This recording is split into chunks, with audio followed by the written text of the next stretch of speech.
Hello and welcome. I'm Asuma Katauka and you're watching the World Report on NewsX World. Let's take a look at the top headlines of this hour. India and the European Union finalizes a free trade agreement after 2 decades of talks. EU Chief Ursula von der Leyen says the deal creates a 2 billion person market. South Korea moves to reassure Washington after President Trump threatens higher tariffs on autos and other imports. Trump says Seoul is delaying a trade deal tied to major investments and tariff cuts. North Korea launches 2 ballistic missiles towards the Sea of Japan. According to Japan and South Korea, the projectiles splashed down outside Japan's EEZ in Pyongyang's second test this month. China says it is ready to deepen cooperation with Britain's Prime Minister as Keir Starmer visits this week. Starmer is set to meet President Xi Jinping and other senior Chinese leaders.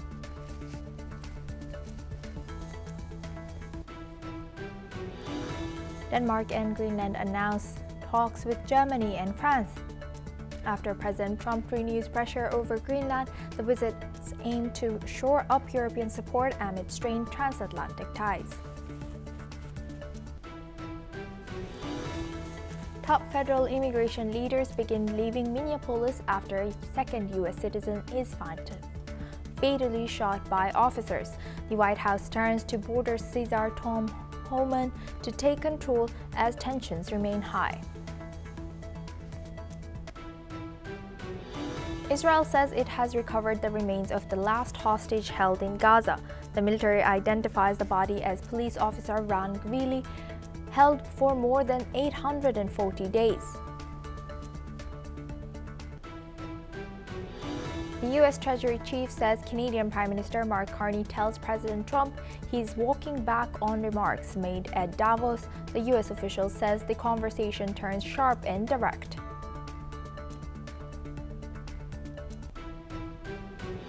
Now for this hour, we start with UK. British Prime Minister Keir Starmer is heading to China this week on the first visit by a UK leader in 8 years, as he moves to reset ties with the world's second largest economy. Speaking ahead of the trip, Starmer has made it clear he will not be forced to choose between the United States and China.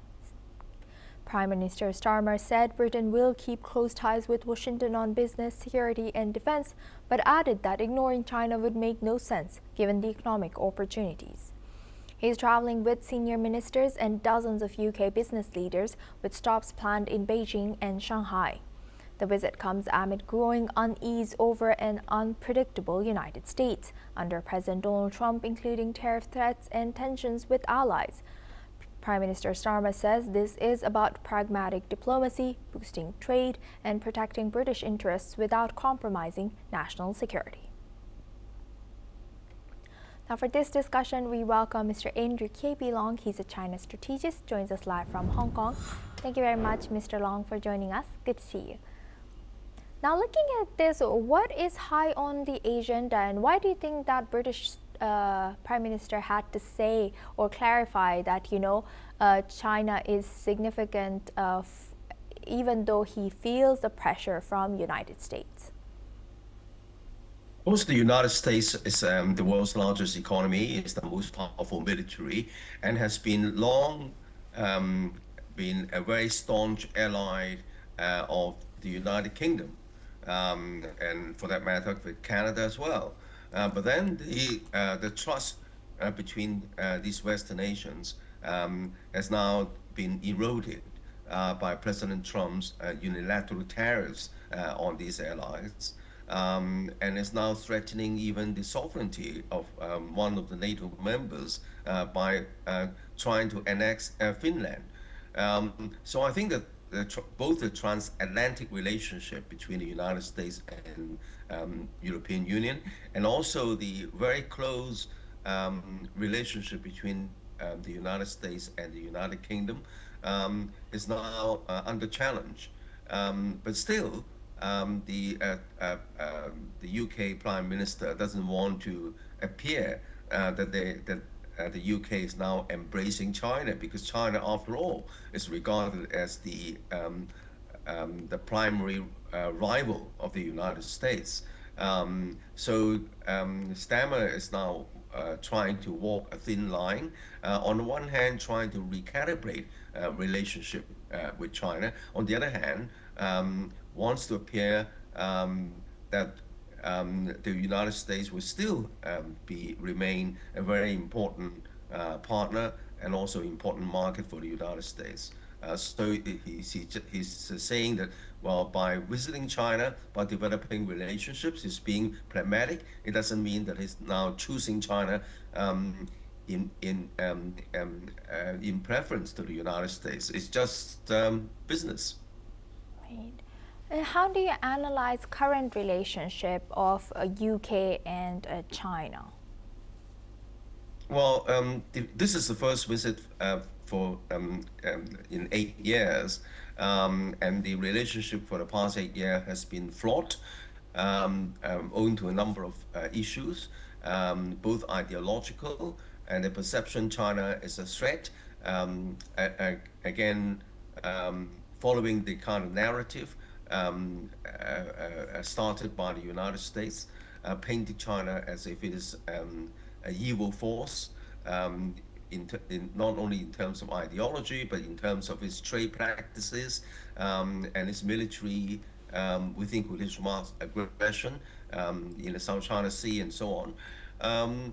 So I think that the relationship has been fraught, and in the case of the UK, the problem is also complicated by UK's position on the kind of political upheavals in Hong Kong.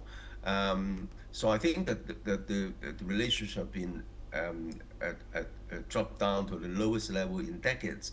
And now, because of the Trump unilateralism, the United Kingdom has no choice really but to recalibrate the relationship to find another opening, but still wants to appear that the relationship with the United States still remains very strong, and hence this remarks that the UK is not trying to choose between the two.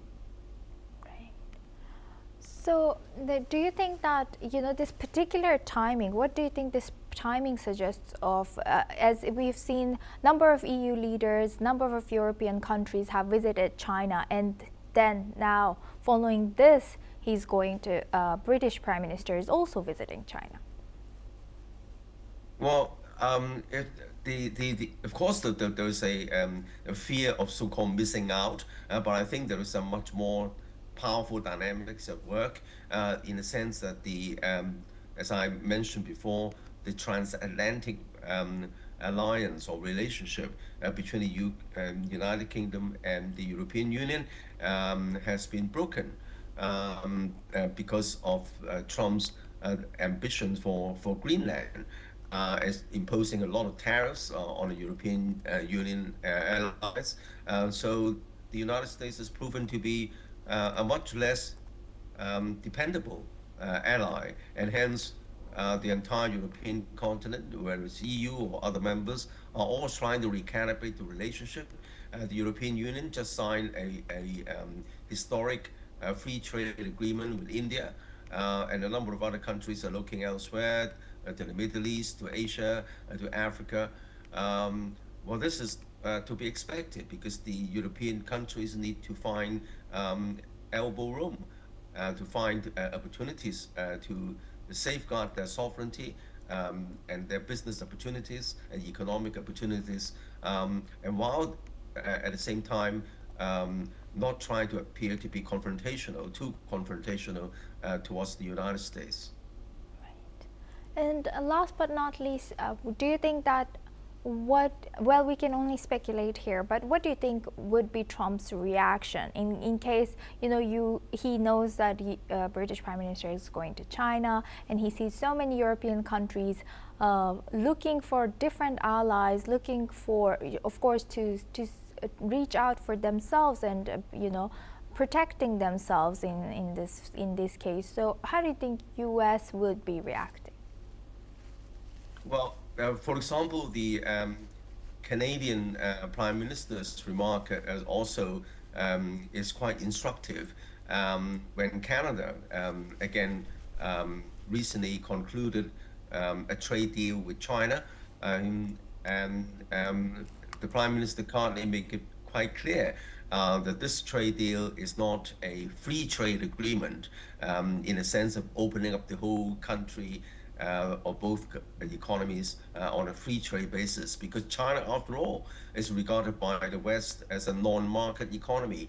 So Carney, the Prime Minister of Canada, make sure that the trade deal only limited to specific products, for example, electric vehicles, and also on a part of import from China, the canola seed oil, agricultural products from Canada. These two products do not translate into a free trade agreement because President Trump did threaten to impose 100% tariffs on Canada if Canada sort of embraces China entirely. And hence, his remarks could be an example of what Prime Minister Starmer is trying to say, saying that the UK is not there to choose between China and the United States. Thank you very much, Mr. Long, for joining Thank us you. and sharing that. Thank you very much. Thank you. Now we stay in Asia. North Korea has fired multiple short-range ballistic missiles into the Sea of Japan. With launches confirmed by both South Korea and Japan, the missiles have been reportedly fired from near Pyongyang at around 3:50 p.m. local time. Japan's Coast Guard has also detected the missiles, but Prime Minister Sanai Takaichi has stated that they would have no impact on Japan. This comes as North Korea recently tested a range of short-range missiles and multiple launch rockets, which are part of its tactical nuclear arsenal, which North Korea claims is aimed at deterring threats from the United States and South Korea. The latest missile launch by North Korea has coincided with a visit by a senior U.S. Defense Department official to South Korea. The official is currently in Seoul for talks on modernizing U.S. military alliance with South Korea.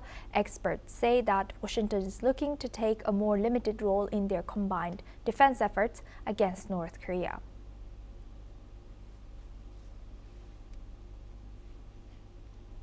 North Korea has fired multiple short-range ballistic missiles into the Sea of Japan, with launches confirmed by both South Korea and Japan. The missiles have been reportedly fired from near Pyongyang at around 3:50 p.m. local time. Now for this discussion, we welcome Dr. Sanjay Kumar. He's a journalist at the Korea Herald, joins us live from Seoul. Thank you very much, Dr. Kumar, for joining us again. Good to see you.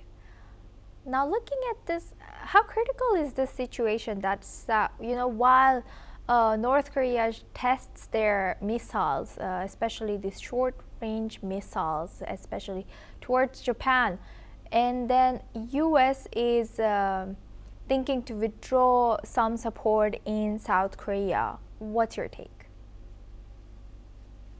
Tuma, right now, the message that North Korea wants to send is not related with immediate war or anything sort of that. So there is no possibility of any immediate escalation or war, but a very well calculated, timed signaling.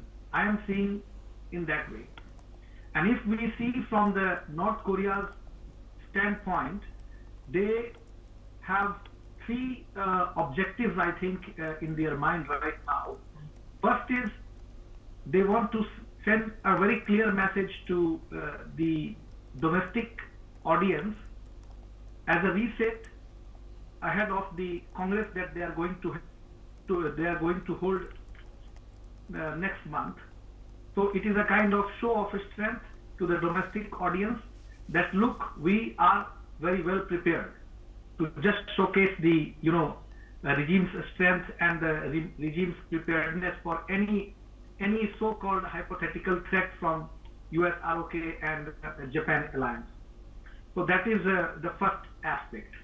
The second viewpoint I think I would like to highlight is about the message of North Korea towards the US, that you also were referring about some kind of deterrence against any kind of alliance burden shifting, which is in the discussion, where you also were pointing out.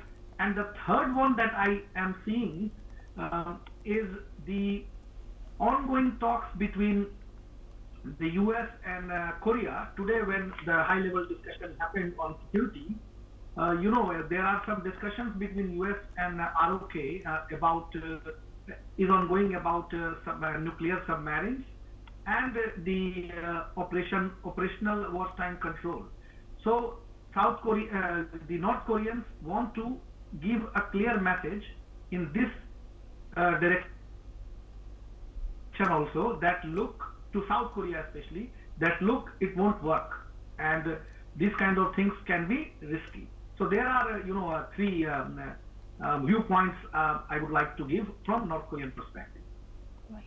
Thank you for sharing that. And why do you think Japan or Japanese Prime Minister has been seen as undermining this situation? She has said that these missiles don't make any difference to Japan. Why so?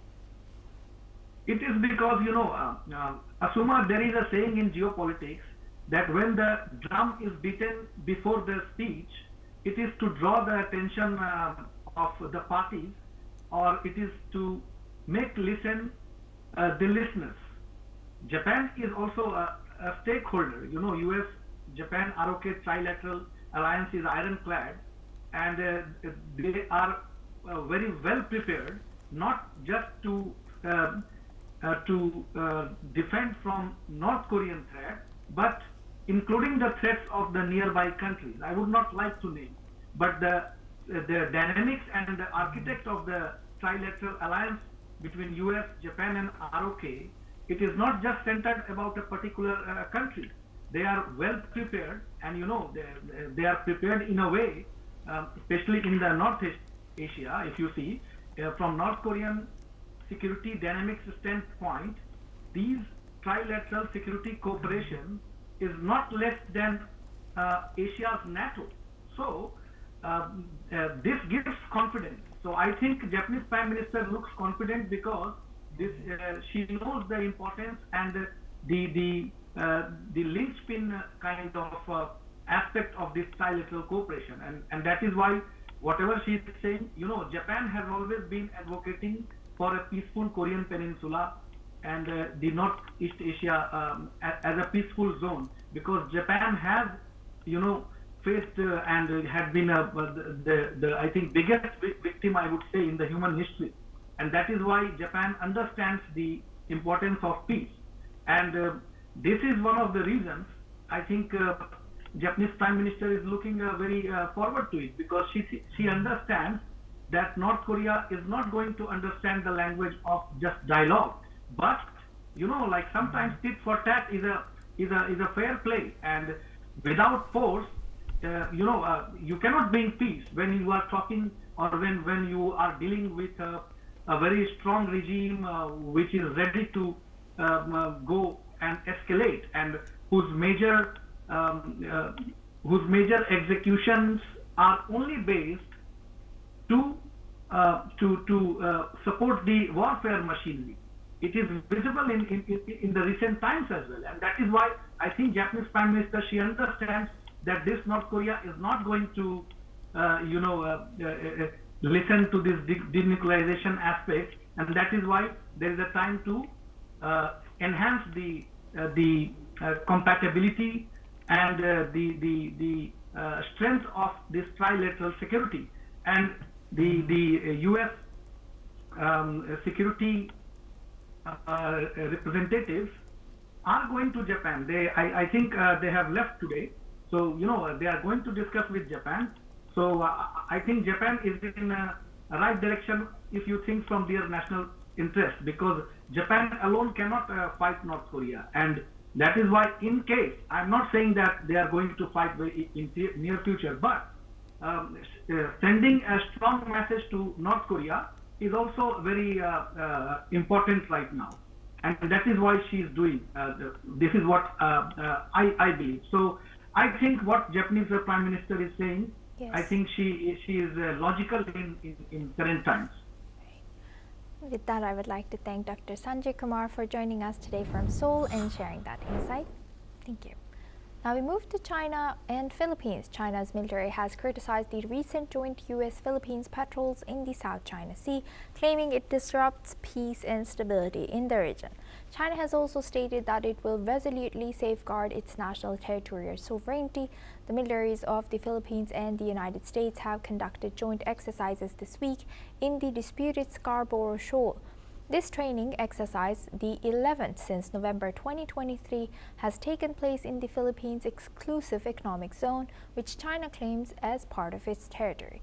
The exercise included military ships and aircraft, with the United States deploying the John Finn guided missile destroyer and a Seahawk helicopter. Meanwhile, Philippine President Ferdinand Marcos Jr. has pushed for closer military ties with Washington in response to China's growing presence in the South China Sea. According to the Philippines military, the joint exercises have helped improve coordination between the allied forces. Now for this discussion, we welcome back Mr. Andrew K.P. Long. He's a China strategist, joins us live from Hong Kong. Thank you very much, Mr. Long, for staying with us. Now looking at this, how could these repeated joint exercises influence the power dynamics between U.S. and China? And how might this China's strong reaction to the joint patrols affect their relationship with U.S.? Well, of course, first of all, dismiss this reference to the strong reaction from China. Of course, China always wants to safeguard its sovereignty and national policy. But apart from that, I think that what we're seeing is an embodiment of three vital dynamics. If we look at the latest national security strategy released by the United States only a couple of weeks ago, of course, the United States is pivoting towards the Western Hemisphere, North America and South America, the so-called Donroe Doctrine. But it doesn't mean that the United States is giving up Asia Pacific. But while they're withdrawing to the second island chain, but using the kind of offshore balancing with American allies, Philippines, Japan, to a certain extent South Korea, and also Australia through the AUKUS nuclear submarine deal to contain China. So that's this exercise is part of that dynamic. And the second dynamic, of course, the United States is influence in the Asia Pacific declining because the Chinese Navy, the PLA Navy, is now the largest in the world in terms of numbers, outnumbering the United States, because China's shipbuilding capacity is multiple times more than the United States. Out of 1,000 ships built worldwide, including civilian ships, the United States accounts for less than 10, whereas China is almost 10 times. So I think that using the kind of outsourced balancing with Americans' allies, including the Philippines, to counter the influence of the Chinese Navy. The third dynamic, of course, is in relation to Taiwan. There is a popular but erroneous belief that China would seize the opportunity of the turmoil in the world with Ukraine and so on to invade Taiwan sooner rather than later. This is totally mistaken. But nevertheless, there is a fear still remains in the minds of the United States and other Western powers, and of course China's neighbors, and hence these military exercises is just to show as a form of deterrence against any possible military action on the part of China. Right. And lastly, what are the political implications of the Philippines deepening military ties with the U.S.? Well, of course, in terms of the politics within the Philippines, as I said on this channel before, the Philippines is always through one presidency, it's always pro-China. Then the next is anti-China, and then the following one is pro-China and anti-China, and so on. For example, the current administration under Marcos II Jr. Is anti-China, and his previous presidency under Duterte is pro-China, and before Duterte is anti-China again. So I think that is shifting one side to the other is a form of balancing as far as the Philippines is concerned. And of course, the Philippines has a very, very long colonial ties in a way with the United States. Long before even the Second World War. So I think that this is you're seeing that this dynamics playing out. But as for the politics in the United States, the Trump administration still wants to maintain the narrative that they are there in the Asia Pacific, that they're to contain China. So I think that it plays out both ways. With that, I would like to thank Mr. Andrew K.P. Long for joining us today and sharing that insight. Now we move on to our next news. Rescue teams in the Philippines are stepping up search operations after a ferry carrying more than 300 people capsized in the country's south. The Philippine Coast Guard says divers will be deployed today to look for passengers still missing after the vessel sank near Basilan Island. According to reports, at least 18 people have died, while 316 passengers were rescued. 10 people remain unaccounted for. The ferry MV Tricia Kerstin 3 went down shortly after midnight while traveling from Zamboanga to Jolo in Sulu province. Authorities say the total number of on board was revised to 344 people after confirming that several listed passengers never boarded. The ferry was operating close to its authorized capacity. The government has now suspended the entire passenger fleet of Allison Shipping, which is the ferry's operator, citing its involvement in dozens of past maritime accidents. The cause of the sinking remains under investigation. Now we move on to UK. A 28-year-old Pakistani asylum seeker has been convicted of sexually assaulting a young woman in Nottinghamshire Park following a trial at Birmingham Crown Court. Shiraz Malik was convicted by a unanimous jury on 2 counts of rape while being cleared on a third, with claims of consent rejected by the court. According to reports, the victim had been at Sutton Lawn Park when she was targeted in a secluded area. However, the case drew significant local attention after Reform MP Lee Anderson highlighted the suspect's background, prompting protests. Meanwhile, authorities have commended the bravery of the victim and stressed that ensuring her safety and supporting her recovery remains their top priority. Now we move on to Paris. Paris Haute Couture Fashion Week Spring-Summer 2026 is currently underway, with the world's top fashion houses presenting their collections from January 26th through January 29th. The invitation-only showcase organized by the Fédération de la Haute Couture et de la Mode features 35 shows across 26 maisons, highlighting a craftsmanship, innovation, and luxury design. Meanwhile, major debuts have drawn attention, with Schiaparelli opening the week, Dior unveiling Jonathan Anderson's first couture collection, and Chanel presenting Matthew Bellasi's debut Vision. Furthermore, designers including Rahul Mishra, Giorgio Armani, Privé, Elie Saab, and Victor and Rolf are set to present through the week. The season is being marked by intricate handwork, nature-inspired motifs, and sculptural silhouettes, as Paris once again reinforces its role as the global capital of haute couture. That's all we have time for. Keep watching NewsX World for more news updates from around the world.